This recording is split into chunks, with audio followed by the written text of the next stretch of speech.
Australia సిడ్నీలో జరిగిన beach దగ్గర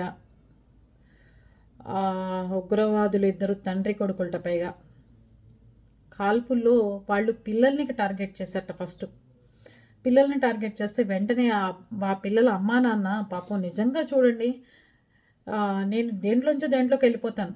ఈ రోజుల్లో అమ్మా నాన్నని ఎంతోమంది ఇబ్బందులు పడుతున్న పిల్లలు ఉంటే ఆ పిల్లల్ని కాపాడుకోవడానికి కోసం పిల్లల్ని కింద పడుకోబెట్టి అమ్మా నాన్న వాళ్ళ మీద ఎక్కి పడుకున్నారట. చాలామంది అమ్మా నాన్న చనిపోయారట పాపం. అది పరిస్థితి పిల్లల్ని బతికించుకోవడం కోసం.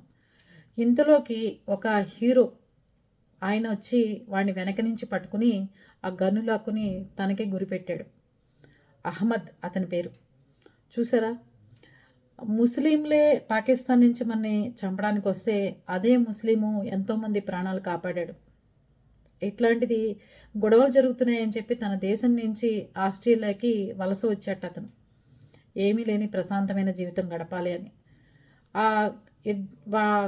గన్నున్న ఉగ్రవాదిని పట్టుకోవడానికి వెళ్ళినప్పుడు తన తోటి స్నేహితురాలతో చెప్పాట, నేను ఇంకా బతుకును, మా వాళ్ళకి చెప్పు, ఈ ఉగ్రదాడిలో నా ప్రాణాలైనా పోవచ్చు, కానీ ఎవరి ప్రాణాలు పోకుండా నేను చూస్తాను అని చెప్పాట అహ్మద్ అని ఆయన. అది మనం వీడియోలు ఫోటోలు కాకుండా మన చేతనైంది ఎవరికన్నా హెల్ప్ చేయాలి, ఎవరన్నా ఇట్లా చనిపోతున్నారు, ఇలా ఉగ్రదాడి జరుగుతోంది, లేకపోతే ఎవరన్నా కొడుతున్నారు, నడి రోడ్డు మీద ఏమైనా చేస్తున్నారు అంటే మనకి చేతనైంది మాత్రం ఖచ్చితంగా చేయాల్సిందేనండి. ప్రాణాలు ఉన్నా పోయినా ఎప్పటికైనా పోయే ప్రాణాలే. అతను చూస్తే అది అనిపించింది. ఇంకో అతను అక్కడ రాయో ఏదో తీసుకొచ్చి ఆ ఉగ్రవాది వెళ్తుంటే దాని మీద దాడి చేశాడు. వాళ్ళు కనుక కాపాడిపోతే ఇంకెంతమంది ప్రాణాలు తీసేవాడో వాడు. అది పరిస్థితి. ఆస్ట్రేలియాలో జరిగింది, పిల్లల్ని టార్గెట్ చేస్తున్నారు. అది చాలా బాధాకరమైన విషయం.